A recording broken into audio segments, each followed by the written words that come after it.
Hey guys, how you going? I'm hoping this is working.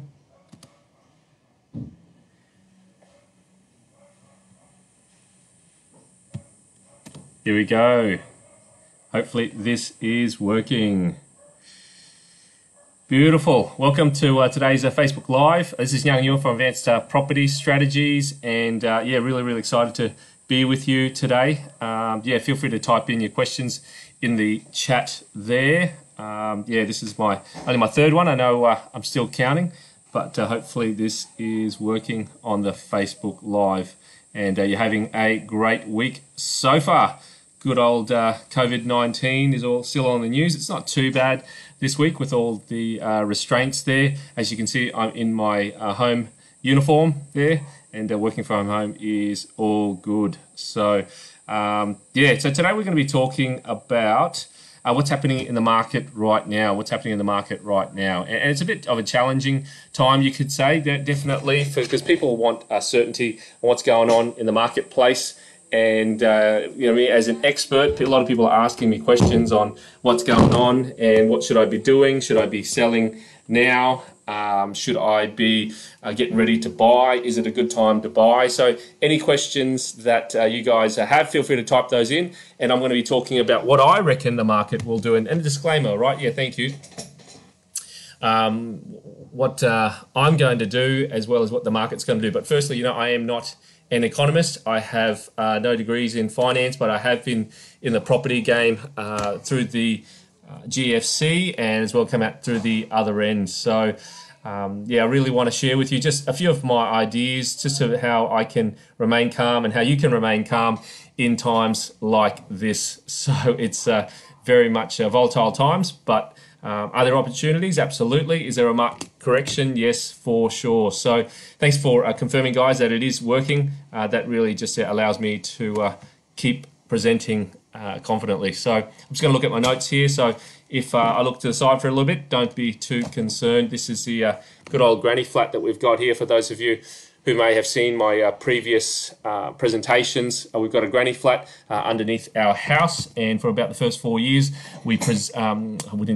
we rented it out to a guy named Arthur. He was paying about $315 a week, including the gas and water and electricity. So that was pretty cool. It was part of our goals to extend our house and at the same time have somebody pay for it, which was great. But now that Arthur's moved out after renting with us, my wife has very cleverly reclaimed the space. So it's about a 50 square meter space with a granny flat. Maybe another time once it's a little bit cleaner, I'll do a walk through, right? So let's talk about what I think that the market will do and some of the basis for it. Like I said, I'm not an economist. I'm not a financial planner. Do I have a crystal ball? Absolutely not.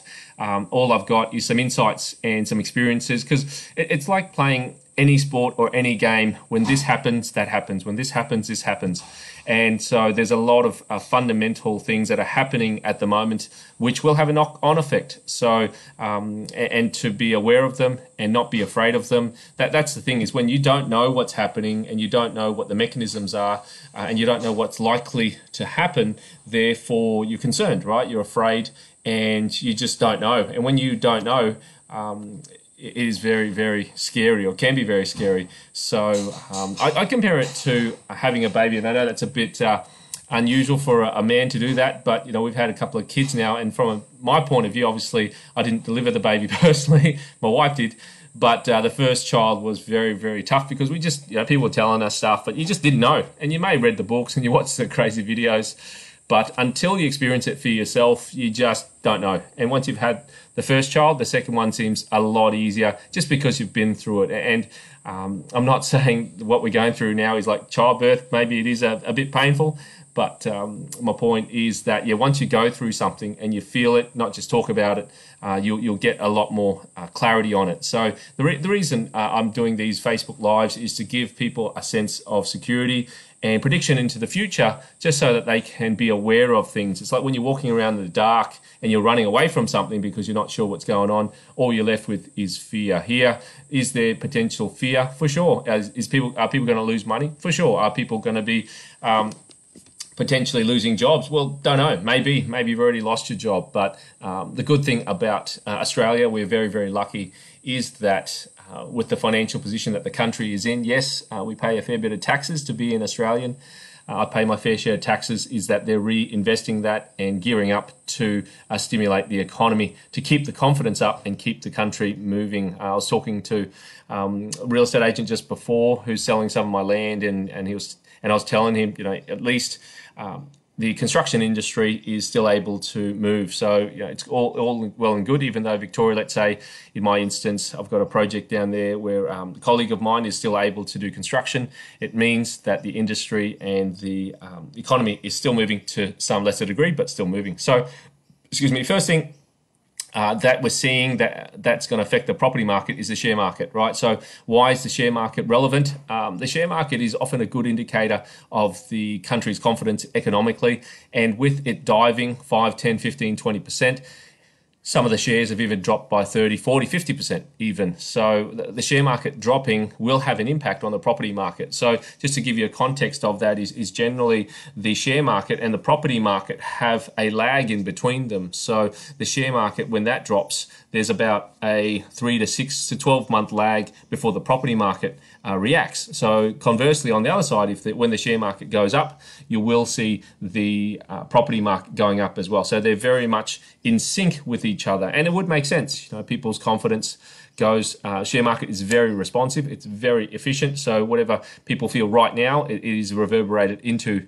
the share market. However, because property is not as liquid, right? So you can buy 10 shares at $50 each or 100 shares at $50 each, whereas the property market is a lot slower. It's not as liquid. You've got things like debt, i.e. you've got to go to the bank, borrow it, building and pest, settlement. So settlements can take up to a month. So whatever people are feeling, it can take 1, 2, 3, 6 months from the reflection from the share market to the property market. So that's just a generalized indicator. It's not relevant to all states necessarily, but that's what I found is just an indicator to watch out for. So firstly, with the share market dropping, one of the indicators that you want to look for in the share market, obviously, is where are people pulling the money? So where are people putting their money? They're going to be moving money to potentially safer haven. So if they think that cash is generally a safe haven, that's generally where money goes. From the share market, it goes out and people liquidate, and they're not just going to buy other shares if they're afraid. They're going to put it potentially into the bank, right? So that's generally where the money goes to. And then once they do feel safe, then the money will go into property, which we'll talk a little bit later about the relevance of that, because it's very important that you understand that. And these are just generalizations, like I said. So having said that, there's going to be some cheap shares out there. I'm definitely getting in a position to buy some shares. I'm not a share person. So that's an aside, just a complete side comment there. Cars will be cheap too. So that's another side comment as well. So I'll probably, upgrade to something in the this financial year. But they've got to get the wife's approval. So next thing, obviously, so that's the first thing is having a look at the share market, because the money from the share market will go to the banks as deposits, and then from there will potentially move to property, especially in 3 to 6 months. Like in Sydney at the moment, they've said that they've extended the lockdown until June 30, and then at the June 29th, and as of June 29th, potentially the 2 rule in public will be expired in terms of that law. So parties will be going on, but at least there's some light at the end of the tunnel there. So my point is that once there's some security, people feel like they've got job security, some of the stimulus packages have kicked in, people's cash flows are stabilized, then people will move their money once again out of the banks potentially and into property. And why is that going to be the case?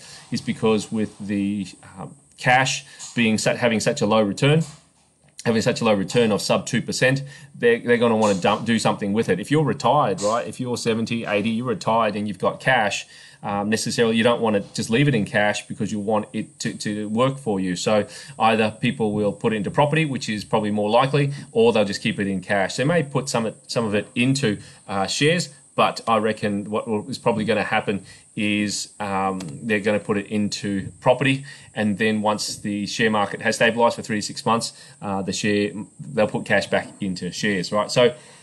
So that's my first comment, is the relevance of the share market. So the next thing is let's talk about some of the industries that will suffer. So obviously airlines, that's a very prominent one. Airbnb, from a property point of view.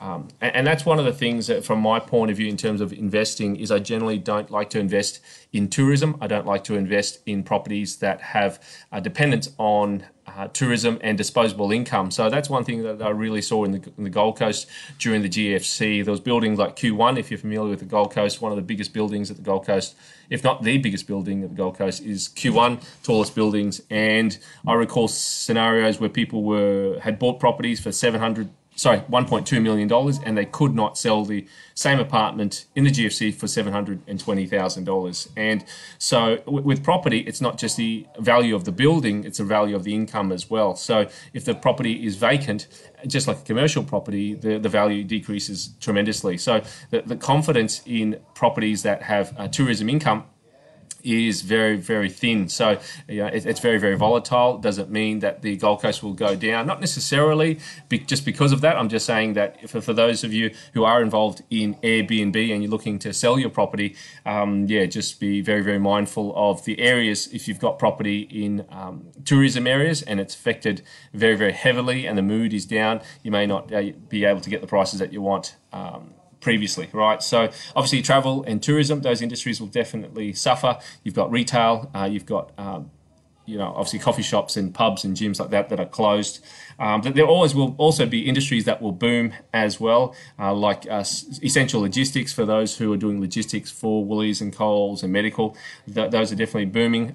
So the other industries that will suffer is also medical. I've been talking to my brother who's an IT guy, and he was sharing with me how some of his clients who are optometrists, doctors, dentists and surgeons, specialists, these kind of industries that are not essential, i.e. they're not GPs, they're suffering as well because people just don't want to have contact with them as such. So the other industry that will boom is pharmaceutical, right? People are pushing and going to get their Panadol and their medication and things like that, just the toilet paper, it's pushing really hard. So what else do I want to share with that? Any questions, guys? Yeah, definitely feel free to type them in there.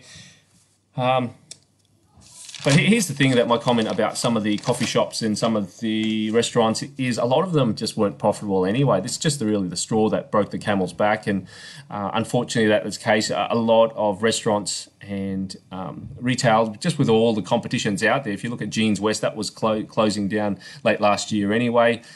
A lot of the retail shops were in dire straits anyway, just trying to tread water, just with the online shopping craze. So the other thing I think they'll definitely boom on the flip side of that is online shopping. So, for those of you who are online shopping in terms of doing Amazon businesses, I think there's definitely opportunity there, but you got to make sure your niche is going to fit what people are wanting to buy right now. So having said that, coming back to the property market, look, what's it going to do?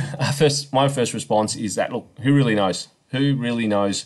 Do I think it's going to go up? Very unlikely. Do I think it's going to go down? Yeah, very likely. And it may take 3, 6, 12 months to recover. Who really knows? Simply because we're in a lockdown and the fundamentals of it require supply and demand. So, if the demand isn't necessarily there because people are waiting. Open homes have been reduced from a group inspection point of view. Auctions. See, if you think about Melbourne and Sydney, they thrive on the auction process. They thrive on the auction process, and whereas places like Brisbane, they don't. They prefer the private treaty. So if you look at clearance rates, previously they were 70, 80% even in New South Wales and Victoria, and that's not uncommon because the majority of sales, a big portion of sales in Melbourne and Sydney are via the auction process. Agents love it simply because you've got unconditional contracts, you've got a hot market, you've got bidders fighting over each other,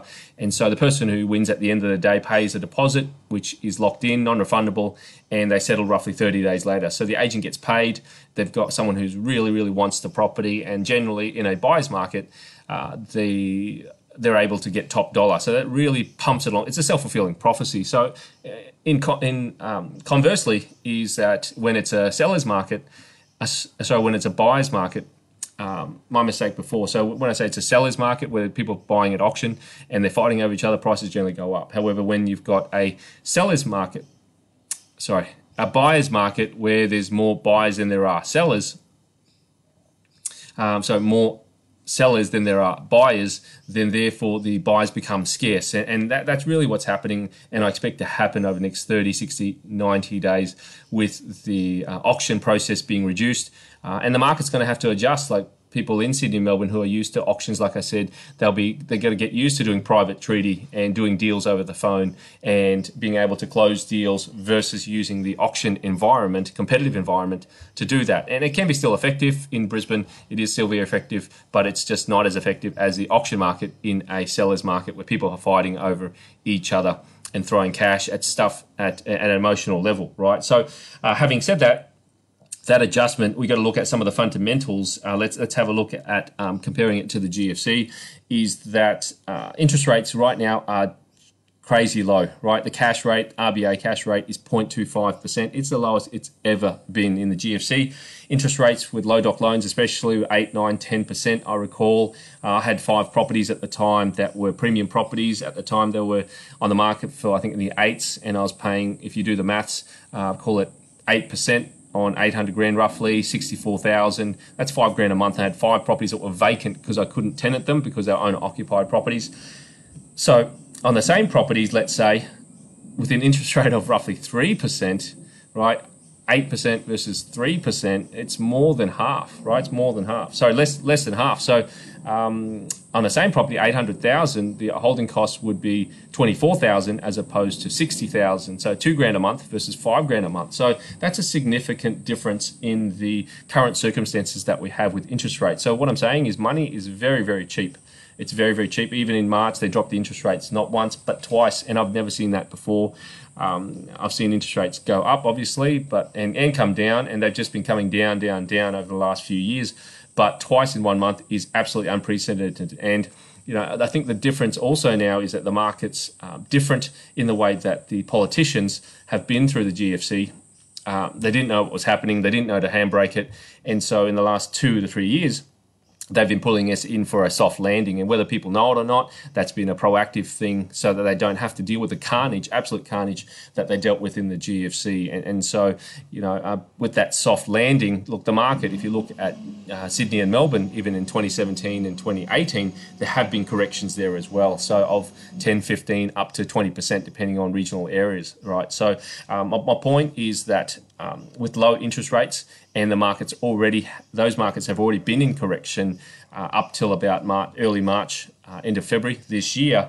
Will there maybe a further correction? I believe so. There will be some softening for sure. Obviously nobody knows how much it will go back by, but I think that cheap interest rates will encourage people to get back into the marketplace, and because the bank rates are quite low, the interest rates and cash are low, therefore people wanting to put money into a high yielding environment, which is property relative to cash for sure, right? So being forward 5% gross versus a 1 to 2% gross for the banks, right? So, and then the next thing is the banks want to lend. There's a saying, it goes, banks need to lend, lenders need to lend, and investors must invest. Banks need to lend, and lenders must lend, and investors must invest. So banks need to lend, albeit they might be concerned, albeit they might be checking your personal expenses, albeit they might be dropping LVRs. But if they don't lend, they're going to have a financial problem, right? So they're going to be looking for strong candidates.